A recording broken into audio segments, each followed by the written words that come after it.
Bismillahirrahmanirrahim. Assalamualaikum warahmatullahi wabarakatuh.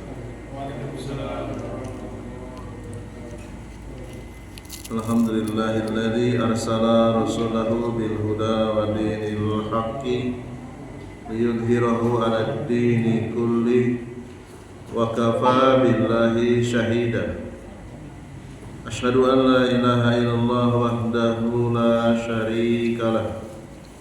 Wa asyhadu anna Muhammadan abduhu wa rasuluh. Wallahu ta'ala fil Qur'anil Karim, ya ayyuhalladzina amanu taqullaha wa qulu qawlan sadida yuslih lakum a'malakum wa yaghfir lakum dunubakum. Wa man yuti'illaha wa rasulahu faqad faza fawzan 'azima. Wa qala nabiyyu sallallahu alaihi wa ala alihi wasallam, man yuridillahu bihi khairan yufaqihu fid-din. Wa qala aidan innallaha yuqidu kulla 'alimin bidunya jahilin bil akhirati. Jamaah salat maghrib Masjid Muhammadiyah Darul Hasan rahimani wa rahimakumullah. Alhamdulillah kita bisa bersua kembali dalam rangka kajian rutin membahas akidah Rasulullah sallallahu alaihi wasallam yang pernah diajarkan kepada sahabat Muhajirin dan Ansar, yang mana mereka ini adalah orang-orang yang langsung belajar dengan Rasulullah dan diabadikan namanya di dalam surat At-Taubah ayat yang ke-100. A'udzubillahi minasyaitonirrajim. Wasabiqunal awwaluna minal muhajirin wal ansar walladzina tabauhum bi ihsan radhiyallahu anhum wa radu'an wa 'ada lahum jannah. Orang-orang yang terdahulu siapa? Murid-muridnya Rasulullah sallallahu alaihi wasallam, yaitu sahabat Muhajirin dan para sahabat Ansar. Dan siapa saja dari umat Islam yang mengikuti mereka dengan jujur, mengikuti akidahnya, mengikuti tata cara beragamanya, mengikuti tata cara muamalahnya, mengikuti akhlak mereka, mengikuti cara berdakwah mereka dengan sejujur-jujurnya. Allah telah berjanji, Allah ridho kepada mereka dan Allah telah menjanjikan surga buat mereka. Allah ridho kepada mereka dan kepada orang-orang yang berusaha mengikuti mereka. Jadi kita duduk di majelis ilmu ini, targetnya apa? Targetnya agar Allah ridho kepada kita. Dengan sebab apa? Dengan sebab kita berusaha mengikuti manusia yang telah diridhoi oleh Allah. Siapa? Para sahabat Nabi dari kalangan Muhajirin dan Ansar. Buktinya apa? Buktinya kita mau menyempatkan waktu hadir di majelis ilmu, mendengarkan penjelasan para ulama yang berusaha mengikuti metode beragamanya Rasulullah dan para sahabatnya. Salah satu buku yang kita sedang pelajari adalah Syarh Al-Qawaidil Arba'i, penjelasan 4 kaidah yang ditulis oleh Asy-Syaikh Profesor Dr. Shalih Al-Fauzan hafizahullah taala menjelaskan rumusan-rumusan atau kaidah-kaidah penting yang sangat mendesak untuk dipahami setiap muslim dan muslimah agar kita wafat, agar kita meninggalkan dunia ini dalam keadaan berada di atas keyakinan, di atas akidah seperti akidahnya Rasulullah dan para sahabatnya. Tujuannya itu, ya. Qala al-mu'allifu hafizahullahu ta'ala al-qaidatur rabi'atu, kaidah yang keempat, wahiyya al-akhiratu, ini kaidah yang terakhir, anna musyriki zamanina a'dhamu syirkan minal awwalina alladhi bu'isa ilaihim Rasulullah sallallahu alaihi wasallam. Kaidah yang keempat, terjemah bebasnya, sesungguhnya orang-orang musyrik zaman sekarang, maksudnya zaman sekarang itu kapan mulainya? Zaman semenjak diutus Nabi Muhammad sampai kiamat, itu namanya zaman sekarang. Ya. Sesungguhnya orang-orang musyrik zaman sekarang a'dhamu syirkan, kesyirikannya jauh lebih parah. Tahu parah ya? Apa sinonim parah?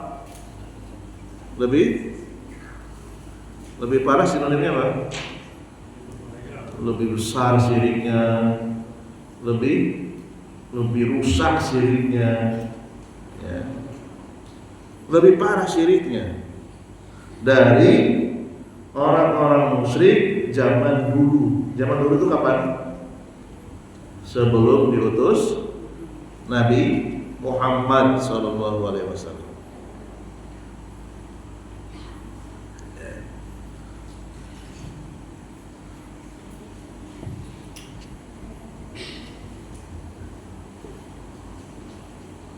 Apa alasannya?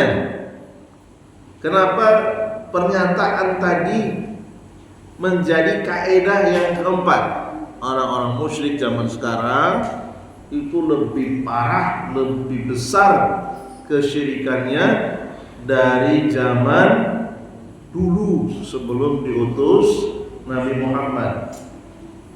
Ya. Alasannya,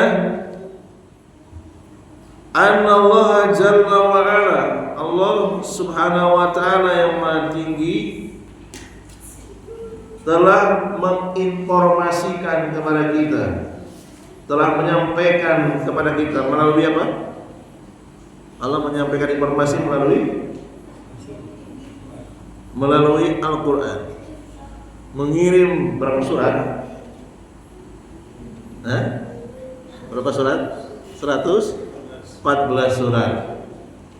Ya. Di antara 114 surat itu ada beberapa ayat-ayat yang menerangkan kepada kita bahwasanya orang musyrik di zaman sekarang itu lebih parah dari orang musyrik zaman dulu. Orang musyrik semenjak Nabi Muhammad diutus sampai kiamat, zaman sekarang itu lebih parah daripada orang musyrik sebelum diutus Nabi Muhammad. Alasannya, al-musyrikuna al-awwalun yukhlisuna lillah idza stadda bihimul amru.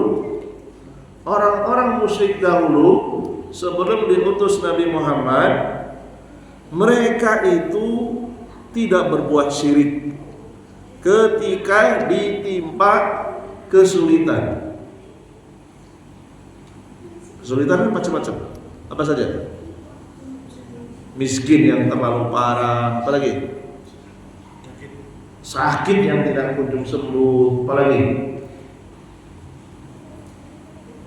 ya pokoknya penderitaan yang bisa mengantarkan kepada kematian. Orang-orang musyrik dahulu ketika mereka ditimpa kesulitan, mereka itu tidak berbuat syirik. Mereka mengikhlaskan doanya hanya kepada Allah, tidak kepada selain Allah. Wala yad'una ghairallah azza wa jalla li'ilmihim annahu la yunkidu minasyada'id ila Allah. Mereka sadar ketika dalam keadaan sulit tidak ada yang bisa menghilangkan kesulitan itu kecuali Allah. Apa buktinya? Buktinya bisa dicek di surat Al-Isra ayat 67.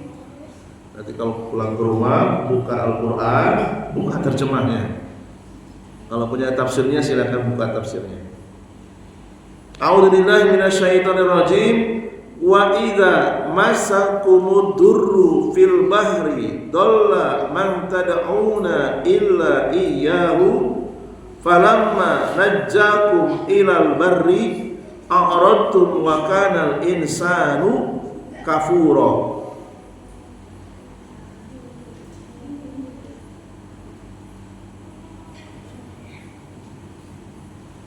Terjemahnya apa? Dan apabila kalian di sini siapa? Orang-orang musyrik zaman dulu ditimpa bahaya di lautan. Namanya di lautan berarti manusianya di mana? Di atas? Di atas kapal.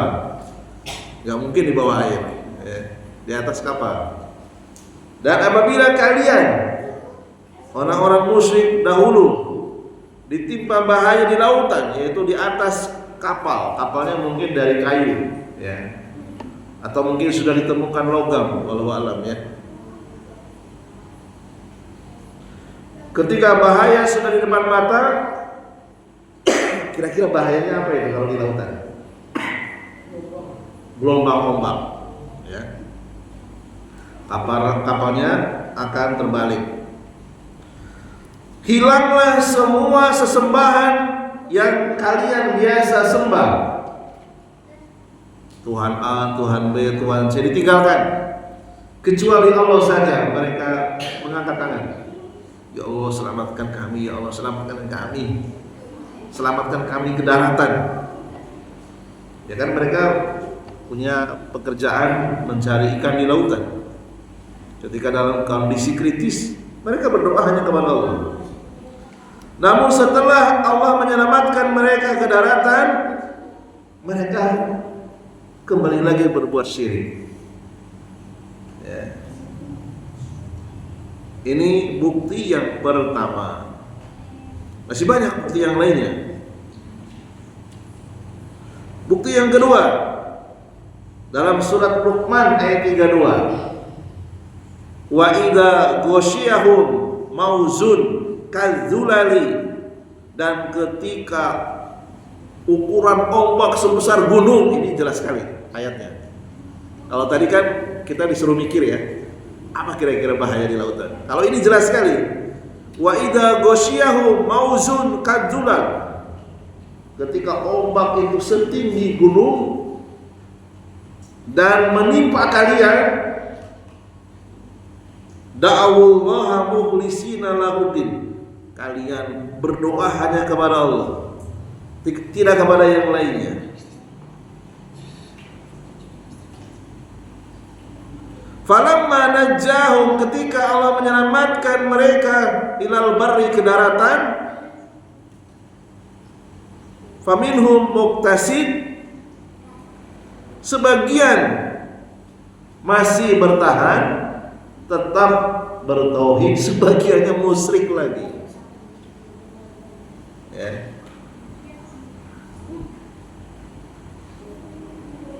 Baru berapa ayat tadi? 2 ayat di surat yang berbeda.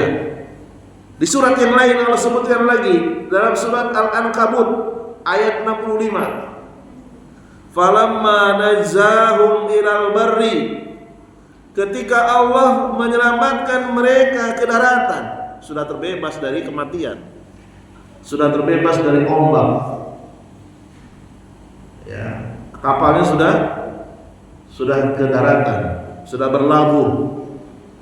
Idahum yusyrikuna, mereka kembali lagi berbuat syirik, menyembah patung, menyembah berhala, menyembah kuburan, menyembah matahari, menyembah bintang, menyembah malaikat, ya, menyembah nabi, menyembah orang soleh. Minimal ada berapa agama? 7 minimal itu. Karena batu juga banyak, ada Manat, ada Lata, ada Uzza, ada Datu Anwat. Ya, pohon aja ada 2 kan? Ada yang namanya Uzza. Siapa yang menghancurkan Uzza? Ada yang masih ingat? Yang menebang Uzza, pohon yang biasa disembah dan bisa berbicara kepada manusia. Khalid bin Walid, di dalamnya ada jin. Jinnya berhasil dibunuh. Ada lagi pohon yang disembah oleh orang musyrik. Apa namanya? Ada yang ingat?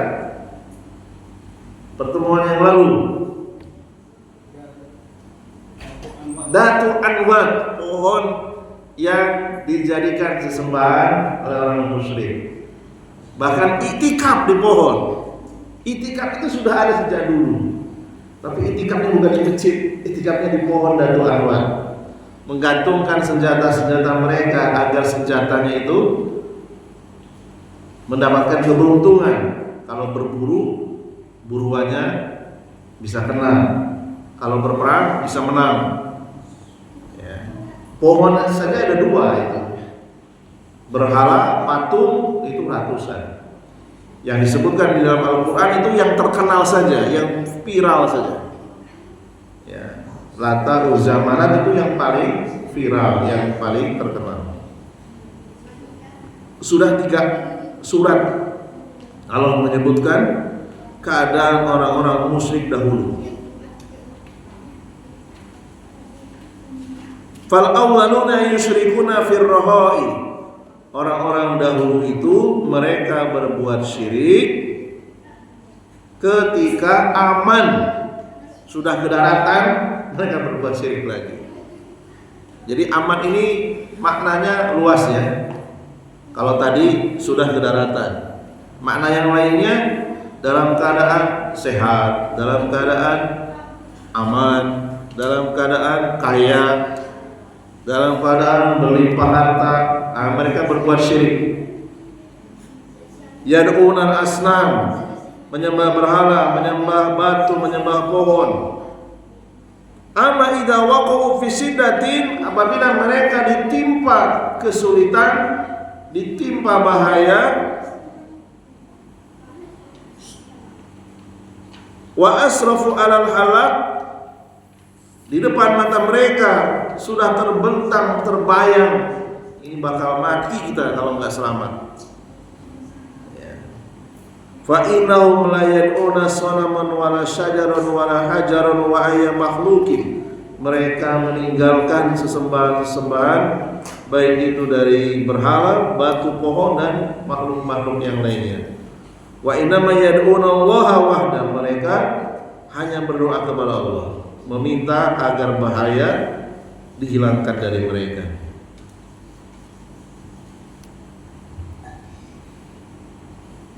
Ini keadaan orang-orang musyrik zaman dulu. Sudah clear ya? Jelas ya?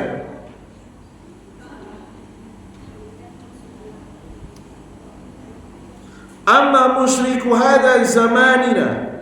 Adapun orang-orang musyrik sekarang, orang-orang musyrik yang dihadapi oleh Rasulullah sampai akhir zaman, yakni al-mutaakhirin, alladzina hadasa fihim asyirku min hadhil ummati, yaitu umat Nabi Muhammad sampai mendekati kiamat. Syirkuhum daimun firrohoi wa syiddati. Mereka itu berbuat syirik dalam kondisi aman dan juga dalam kondisi susah. Berarti dua kali berbuat syirik. Firrohoi dalam kondisi aman, wa syiddati dalam kondisi susah. Orang-orang musyrik dahulu mereka berbuat syirik dalam kondisi senang saja, dalam kondisi susah mereka bertauhid.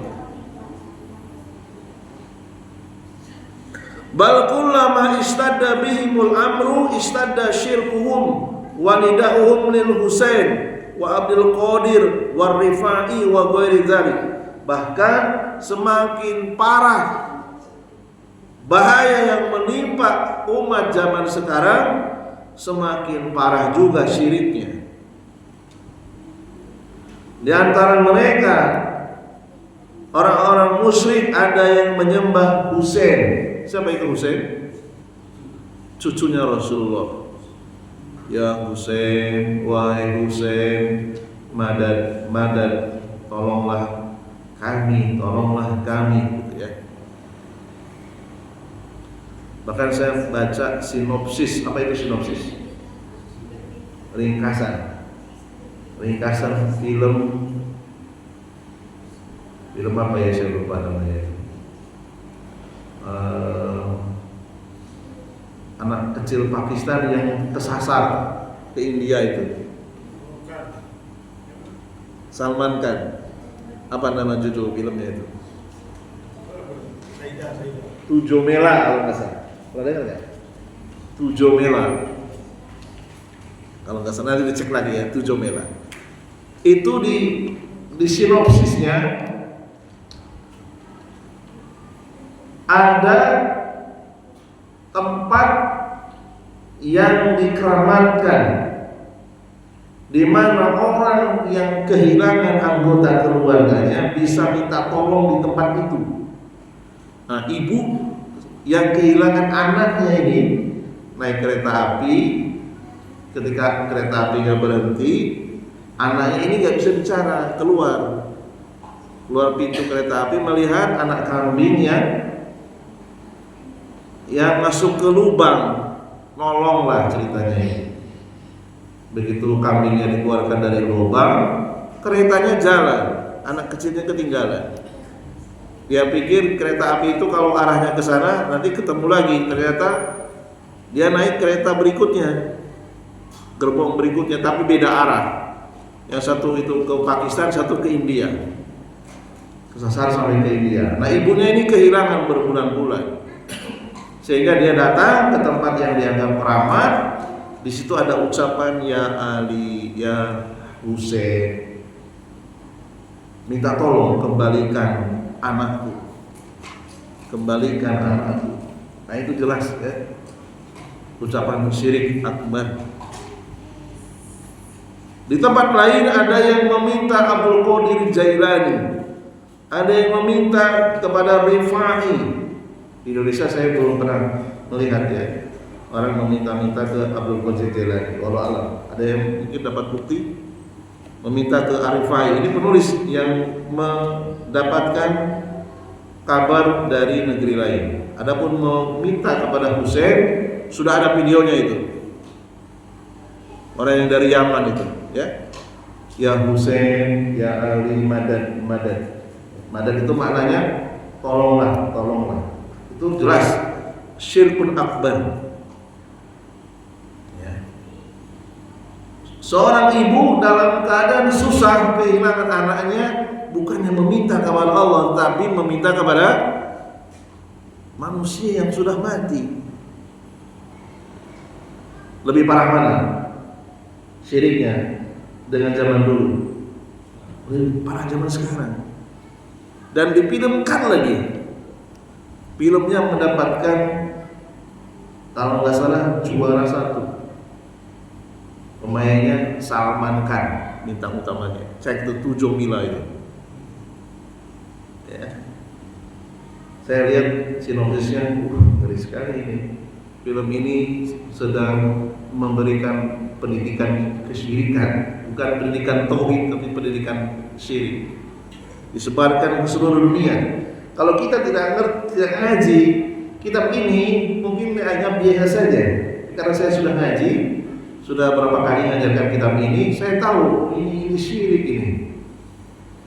Nanti saya share lewat Pak Denny ya, yang video ya Ali ya Husain Madad Madad. Jamaah ini masuk grup semua dalam share. Nanti saya share ya Pak Denny share. Contoh meminta atau berdoa kepada Husain atau kepada yang sejenisnya. Dan itu terjadi di zaman sekarang. Videonya masih menyebar.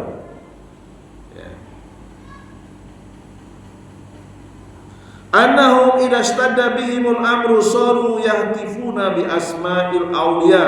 Ketika mereka ditimpa musibah, mereka memanggil nama-nama para wali, memanggil orang-orang soleh yang telah mati. Wa yastagisuna bihim, beristighosa, meminta dibebaskan dari musibah kepada selain Allah. Li'anna du'atal batili wad dhalal yaquluna lahum, karena di antara du'atal batil, apa du'atal batil terjemahnya? Para mubalik yang menyesatkan umat. Mubalik juga ada yang menyesatkan umat. Ya. Siapa mereka? Mereka yang mengatakan nahnu nunkidukum minal bihar.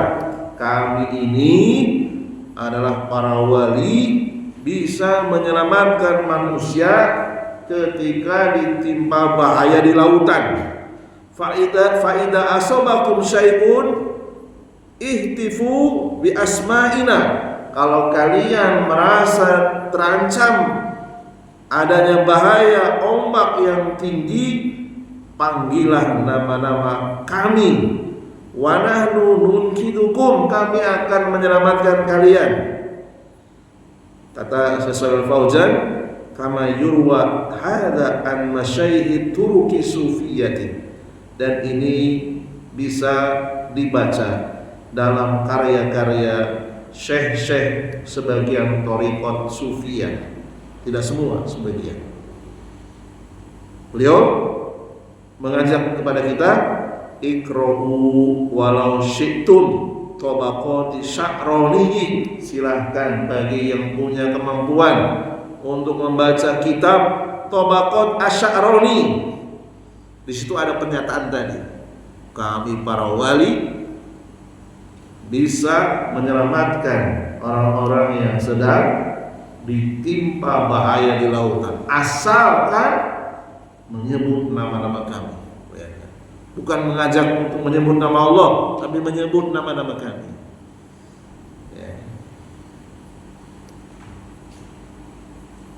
Fiha ma taksyairu minhul juludu mimma yusammi karamatil awliya wa annahum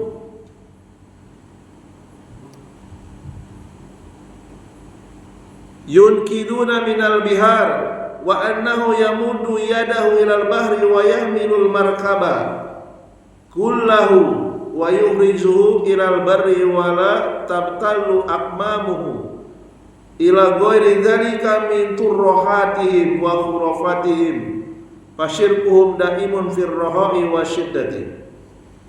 Mereka mengklaim itu apa? Arti mengklaim apa? Mengaku bahwa para wali itu dapat menyelamatkan orang-orang yang sedang ditimpa bahaya di lautan. Bahkan diyakini para wali yang dipanggil nama-namanya itu mampu mengeluarkan tangannya ke lautan. Orang-orang yang sudah mati itu tangannya akan keluar, ya, menyelamatkan perahu yang besar dipindahkan ke daratan, mengangkut seluruh penumpang kapalnya. Ya, jadi nanti tangannya dengan menggunakan baju itu tidak basah. Dan masih banyak dongeng-dongeng atau khurafat-khurafat yang disebutkan dalam kitab Tabaqat Asy-Sya'rani. Inilah kesyirikan mereka mereka melakukan kesyirikan di saat sulit dan di saat lapang. Ya. 10 menit lagi ya, sedikit lagi. Kemudian kata penulis, di sisi yang lain, orang-orang musyrik di zaman sekarang, selain mereka melakukan kesyirikan dalam semua keadaan, dalam keadaan aman maupun dalam keadaan sulit, ternyata mereka juga lebih parah lagi, mereka meminta kepada unasan min afjarin nas, kepada manusia-manusia ahli maksiat. Kalau orang-orang musyrik zaman dulu, mereka berdoa kepada orang-orang soleh yang telah mati. Berbuat syirik dalam kondisi aman, sudah ke daratan, mereka menyembah orang-orang soleh yang telah mati. Di zaman sekarang ada yang lebih parah lagi, yang disembah bukan orang soleh yang telah mati, tetapi orang yang mati dan ketika hidupnya dia adalah ahli maksiat. Yusamunahum al-aqtab wal agwas, mereka menyebutnya wali kutub. Ya, aqtab, agwas, ya. La yusalluna, ketika hidupnya yang disembah ini, orang yang mati ini sudah meninggalkan sholat. Wala yasumuna, sudah meninggalkan puasa. Waya tanazzahuna an zina, tidak menjauhi zina, artinya suka berzina. Waliwat, bahkan pelaku LGBT, ini yang disembah ada. Wal fahisha, dan perbuatan keji yang lainnya.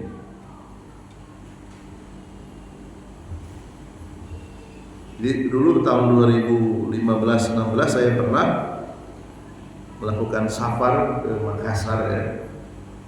Dilanjutkan ke daerah Polewali Mandar. Supir yang membawa saya itu, kita melakukan perjalanan dari Bandara Makassar sejak duhur sampai isya. Saya bersama dengan dia. Saya sholat, dia nggak sholat. Ya. Apa jawabannya? Saya sudah terbebas dari melakukan sholat. Padahal istrinya hajah istrinya.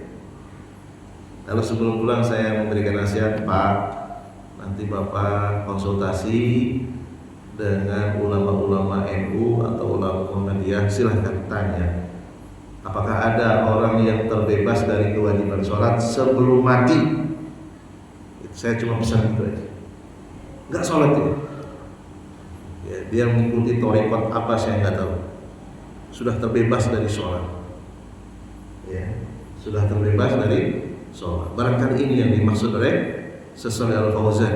Ya, dia sudah menganggap dirinya sudah terbebas dari sholat.